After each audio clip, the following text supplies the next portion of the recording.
ഏറ്റവും വലിയ ദുരിതം അതാണ്. ഉമ്മത്തിൽ വന്ന ഏറ്റവും വലിയ ദുരിതം അതാണ്. ഏറ്റവും വലിയ ദുരിതം, രണ്ടാമത്തെ ദുരിതം റിയൽ എസ്റ്റേറ്റ് മാഫിയ. ദീനുൽ ഇസ്ലാമിന്റെ പ്രവർത്തകന്മാരെന്ന് പറയുന്നവർ പോലും, ദാരികൾ എന്ന് പറയുന്നവർ പോലും പൈസകൾ മാഫിയകളിൽ നിന്ന് സംഘടിപ്പിച്ച് 10 സെന്റ് 5 സെന്റ് വൻ വില കൊടുത്ത് വാങ്ങി സ്വന്തം കസ്റ്റഡിയിൽ വെച്ചിരിക്കുകയാണ്. മനസ്സിലാക്കിക്കൊള്ളുക, ഭൂമി ബിസിനസിന് വേണ്ടിയുള്ളതല്ല. അല്ലാഹു റസൂൽ പറഞ്ഞു, കൃഷിയോ നടക്കാത്ത ഭൂമി, കൃഷിയോഗ്യമല്ലാത്ത ഭൂമി, അഥവാ ഒഴിഞ്ഞടക്കുന്ന ഭൂമി അള്ളാഹുവിന്റെ റസൂലിനുള്ളതാണ്. ഗവൺമെന്റ് അത് പിടിച്ചെടുക്കണം, എന്നിട്ട് ഇല്ലാത്തവർക്ക് കൊടുക്കണമെന്ന് ആശംസിക്കുന്നത്. അതുകൊണ്ട് തന്നെ അച്യുതാനന്ദൻ ഒരുപക്ഷെ ഇസ്ലാം നോക്കിയിട്ടായിരിക്കില്ല, ഒരുപക്ഷെ അച്യുതാനന്ദന്റെ ആദർശമായിരിക്കാം ഭൂമാഫിയയിൽ നിന്ന് പിടിച്ചെടുക്കാനും അത് പാവപ്പെട്ടവന് കൊടുക്കാനും ഒരു നിയമം കൊണ്ടുവന്നാൽ മൂന്നാറ് പോലെ ആകാതിരുന്നാ മതി, പകുതിക്ക് മരിക്കാതിരുന്നാ മതി.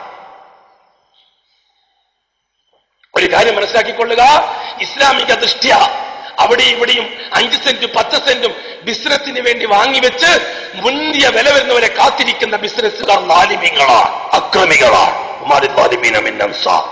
ദീനുൽ ഇസ്ലാമിൽ ആ ബിസിനസ്സിന് ഒരു അർത്ഥവുമില്ല.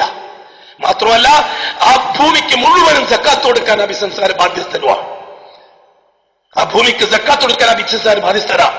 ഞാനൊരു 10 സെന്റ് ഇവിടെ വാങ്ങി, 5 സെന്റ് അവിടെ വാങ്ങി, 5 സെന്റ് അവിടെ വാങ്ങി, എല്ലാം കൂടി കണക്കൂട്ടുമ്പോൾ കോടിക്കണക്കിന് വല്ലാഹി 2.5% വെച്ച് സക്കാത്ത് കൊടുത്തിട്ടില്ലെങ്കിൽ ആ മുതൽ ഹറാമിന്റെ മുതലാണ്.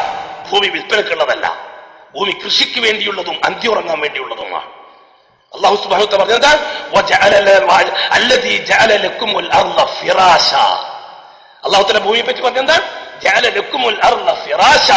അന്തിയുറങ്ങാൻ ഭൂമിയില്ലാതെ തെരുവിൽ സമൂഹത്തിലെ ഭൂരിപക്ഷം കടന്നുറങ്ങുമ്പോൾ ഇസ്ലാമിന്റെ പ്രബോധകന്മാരടക്കം കോടിക്കണക്കിന് ചെലവഴിച്ച് ഭൂമി വാങ്ങിക്കൂട്ടിയിട്ട് പാവപ്പെട്ടവന്റെ ആവശ്യത്തെ ചൂഷണം ചെയ്ത് രക്തം കുടിയന്മാരായി മാറിയിരിക്കുകയാണ് ഇസ്ലാമിന്റെ പ്രബോധകന്മാരെ. ചില പണ്ഡിതന്മാർ വരെ വേണം ഇതിനൊരു അറുതി ഉണ്ടാവണം.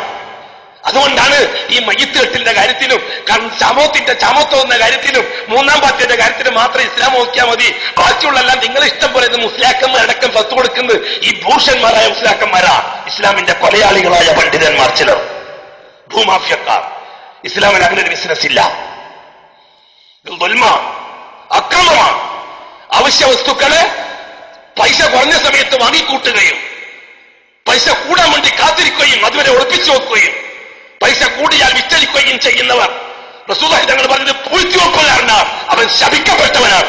എങ്കിൽ റിയൽ എസ്റ്റേറ്റ് മാഫിയ നടത്തുന്ന മുസ്ലിമീങ്ങൾ ഇസ്ലാമിന്റെ പ്രബോധകന്മാരുണ്ടാവാം, പണ്ഡിതന്മാരുണ്ടാകാം, ഇസ്ലാമിക ദൃഷ്ടി അവർ ശപിക്കപ്പെട്ടവർ. ഇസ്ലാം എന്ന് പറഞ്ഞാൽ അങ്ങനെ പഴുത്ത പഴമൊന്നല്ല, തൊലി പൊളിച്ചിട്ട് ടാറ്റൊക്കെ വിഴുങ്ങാൻ. ഇസ്ലാമിന്റെ അഡ്രസ്സിൽ ജീവിക്കുന്നു കുറെ ബൂർഷന്മാർ, കുറെ പണ്ഡിതന്മാരും. ആത്മീയ ബിസിനസ് ഏറ്റവും നല്ല മാർക്കറ്റുള്ള ബിസിനസ്സാണ് ആത്മീയ ബിസിനസ്. ഇസ്ലാമിനെ ഉപയോഗിച്ച് ചെയ്ത് കൊള്ളക്കാർക്ക് കച്ചവടം നടത്താം. ഇസ്ലാമിന്റെ അഡ്രസ് ഉണ്ടായാൽ മതി, ഇസ്ലാമിന്റെ അടയാളം ഉണ്ടായാൽ മതി.